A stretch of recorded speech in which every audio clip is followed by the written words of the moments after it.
I think my biggest takeaway after using both of these cameras a lot lately is that action cameras have finally, after more than 10 years, millions of software updates and several versions from all these different brands, actually gotten really good.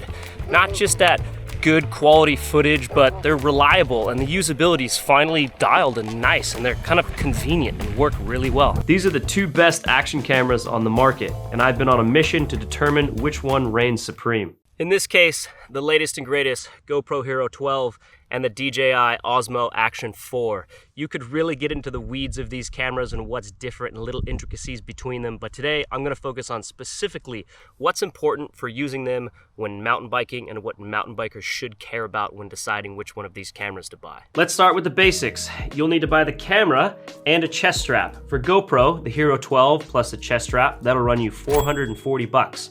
For the Osmo Action 4 from DJI, plus their chest strap, that'll run you $345. Speaking of chest straps, since that's a very important piece of the puzzle here, the GoPro Chesty has a mount like so. One little slot in. Pretty cool. Nothing special. Unclip it like that. It was supposed to be kind of boring. The DJI chest strap is one of the better ones I've ever used for a couple reasons. It's got a little quarter turn mechanism, making it super easy to get the camera on and off. Also, change angles depending on what you're doing. And most importantly, this is a brilliant idea for shots like so.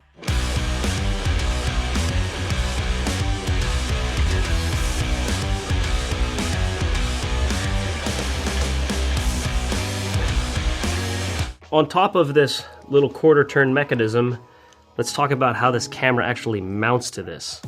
The GoPro still uses that traditional style mount it has been using for ever. Unscrew it, goes like that. Little things fold in. It does have a quarter 20 thread on the bottom, which is pretty convenient for people who use tripods. That was a really nice touch. Good job, GoPro. The DJI has gone into the future with these magnetic mounts, which is pretty amazing how nice these things work. That's it, it's mounted, clips on and off. It's super convenient to use when you're switching mounts. And when you want to go vertical, these cameras kind of act differently. DJI uses this little cage. Slip this cage on. Adds a touch of weight, but not much. And now this cage can click into your mount vertical. So then you can just basically with this cage, so it's not just only for vertical, this cage does both of course. So vertical to horizontal, just like that. The GoPro films in those aspect ratios sort of natively depending on how you adjust the settings on the camera, or you can have it shoot in 8x7, which is nearly a giant square, and then you cut out either that horizontal 16:9 or that 9:16 vertical. Or you can just adjust manually if you don't want to do that in post-production, if you want it to be 16:9 or 9:16. The downside to that is because of the size of that sensor and the way that that works, if you adjust it to shoot in 9:16, having the camera horizontal like this, it limits you to only the wide mode for the lens. It doesn't allow you to change to the hyperview or linear or anything like that. So it's kind of a limiting setting. Whereas this doesn't do that because you flip the whole camera, which of course you could just leave this in horizontal and flip the camera, but there's no mounting situation for this to actually be vertically mounted. Pros and cons there, but yeah, once you get used to this magnetic mount situation, this is an amazing setup that, wow, yeah, just speaks for itself. The audio on both of these cameras, the onboard mics are nearly identical. From all of my testing, that's what I found, and all of the videos I watched that test the onboard mics of these cameras back and forth, basically indistinguishable. Here's a little audio test. Here's a little audio test. Also amazing compared to past action cameras, like they now can get bass and just good sound, and they sound amazing. However, when you start getting wind and all sorts of outside background noises, just like any sort of on-device mic, that's where they both kind of fall apart and don't really sound all of that great. What's so cool that I've fallen in love with is this And yes, it's an extra $99, but this is the DJI Mic 2 transmitter, and you can connect just this via Bluetooth to the Osmo Action 4, and this guy sounds so good. It picks up even more bass. It's much more sort of isolated on your voice, and because it has this little dead cat on here, it works amazing in the wind, which makes your bike sound really good and not hear all of the wind noise when you're actually moving. And when you talk to it, it sounds incredible. You can see that right now. All right, here's what it sounds like when I'm talking to the Bluetooth microphone at a casual speed. But now I got a big headwind coming down this hill, and I'm gonna start going really fast because this is a steep ass chute with a big headwind blowing right in my face. My bike's making all sorts of sounds. My God, this does not seem safe to be talking to a camera while riding your bike down something like this. Oh. In that video, I had this just clipped on to the chest strap. Flawless, good setup. This also works with your iPhone or any other camera. Really good, useful product right here. The GoPro, you can hook it up to AirPods and you can hook it up to other Bluetooth mics, but they don't make a wireless Bluetooth microphone such as this. And the other ones that I've seen, I haven't really bothered to buy or test because they're either well over 200 bucks or from super random no-name brands. But either way, like, I think most people, if you're not making YouTube videos or narrating to these things, you're not gonna need a Bluetooth mic, and in which case the onboard mics work amazing, and you can hear some examples of that now. That one's DJI, that one's GoPro. Here's a little audio test for the DJI Osmo Action 4, the GoPro Hero 12. Here's a little audio test for the DJI Osmo Action 4, the GoPro Hero 12. No external microphones, just the on-camera mics. No external microphones, just the on-camera mics.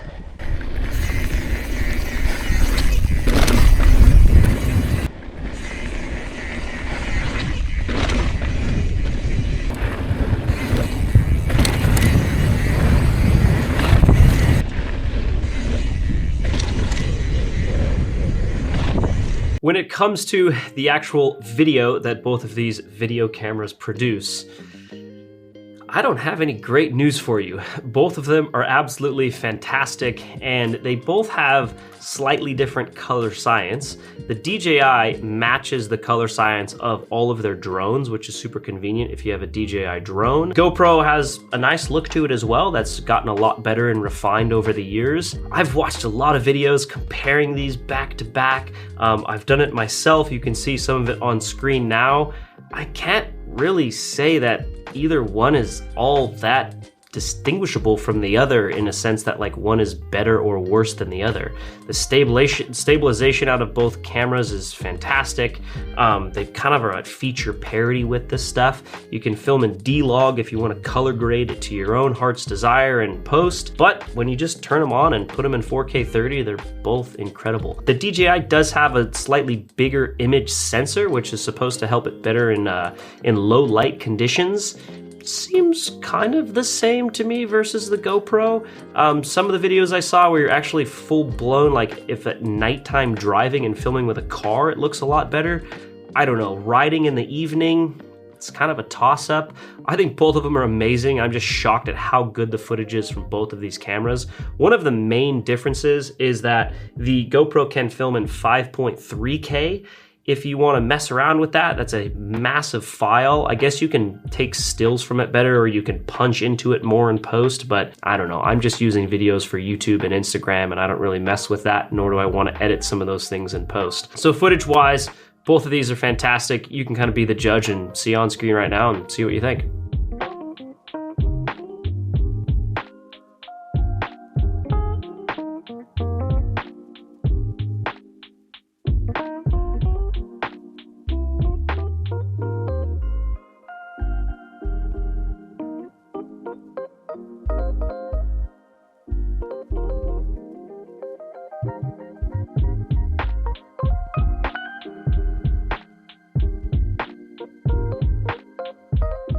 Least but not last, some other key important things. Battery life. Both of these cameras, battery life seems basically the same. You could pretty much use them almost an entire day on a single battery. It's quite amazing, honestly, especially considering how bad battery life was on action cameras just a handful of years ago.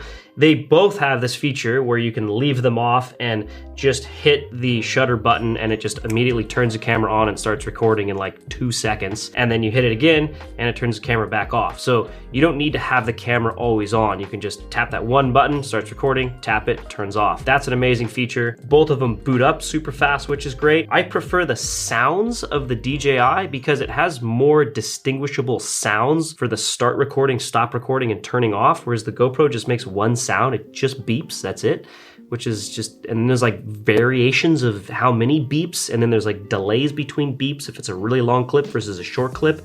I don't know why. It's super confusing, and it's always bugged me about GoPro, and they still haven't changed that.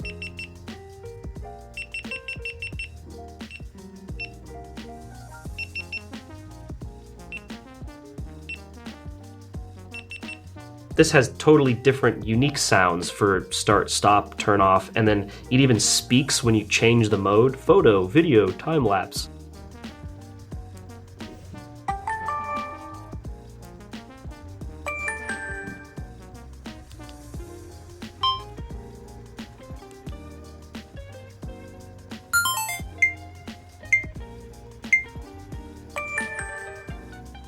Photo, video, slow motion.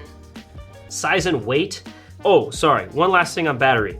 You can plug this in and fast charge it, I think to about 80% full or something in like some 18 minutes or something like that. We'll put it on screen. That's really cool that you can just plug this camera in and fast charge it. This takes a lot longer to charge, which is super annoying, but I don't know, not the end of the world. Most people that use these things are probably gonna get enough footage on one battery that's all the footage they need. Or if they're the kind of person that needs more footage than that, they're gonna have extra batteries regardless. So size and weight. The Osmo Action 4 is smaller and lighter weight, which is actually really nice. Like I know I'm a weight weenie when it comes to bikes, and I kind of am when it comes to these too, because when you put one of these on your chest or on your helmet, every gram actually really does count because the camera like moves around more on your helmet or bounces around more on the chest strap. And every little bit that you can make these things smaller and lighter is actually pretty meaningful. So props to DJI for making it this small. I hope it gets even smaller than this. GoPro does make that whole other camera that like has way less features and is just like a tiny version of the Hero 12. That's another cool product to consider when it comes to size and weight. Let's see, what other little things that I want to go over? Touchscreens. Both of these, the touchscreens work great. That was another thing that action cameras just sucked at just only a few years ago. Actually navigating the touchscreens on the back, they're quick, they're snappy, they're almost as good as your iPhone. The DJI has a touchscreen on the front. The GoPro does not. It's just a sort of a dead screen only. Having a touchscreen on the front is extremely convenient, especially when mountain biking, because a lot of times in mountain biking, you have this on your chest mount like this, and it's facing this way. And it's really nice to be able to mess with the screen like this and not have to completely unadjust and take the whole camera off. Speaking of that, it actually is a lot easier when you have a magnetic mount, because then you can, it's like all in the saved spot. Last thing you want to do is like undo the whole mount to adjust the camera and then redo it and then have to like reset the angle of the whole thing. So front touchscreen and the magnetic mounts just make it so much more convenient to use this camera on chest strap than the non-touchscreen here and the traditional style mounts. Let's see. That's about it. The post-filming experience, you have the Quick app. This, you have the DJI Mimo app to keep it up to date and make some edits. And then they also have a DJI Lightcut app, which you can edit videos with. Both work really good, simple little cool video editors. Both apps have come a long way over the years, and yeah, I don't know, pretty good stuff. Overall, good things from both these brands. I'm stoked. At the end of the day, both of these cameras are absolutely fantastic. And like I said in the beginning of this video, my biggest takeaway from using both of these lately is that action cameras have finally just arrived in a way that they work as good as you'd expect an iPhone to work. They're just great now, and they have not always been great. I'm sure every one of you watching this knows that they can corrupt SD cards, turn off randomly, just be unreliable and annoying to use. They're actually good now, really, really good. And both of these are utterly fantastic, the Hero 12 and the Osmo Action 4. I love them both. Recently, I have been gravitating more towards the DJI, almost entirely because of the mounting, the chest strap with the front and back mount, and this microphone. Now that you've seen this, you'll recognize this in tons of other YouTube videos and videos around the internet, because this is such a good microphone that can be used with your DJI camera or your iPhone or a lot of other devices, but not GoPros, of course. Yeah, both amazing cameras. Good stuff. Please drop a comment below. I'm happy to answer absolutely any questions you guys have. It really helps us out if you hit the thumbs up button or subscribe if you're not already. Thank you very much for watching. See you guys next time. Stop recording.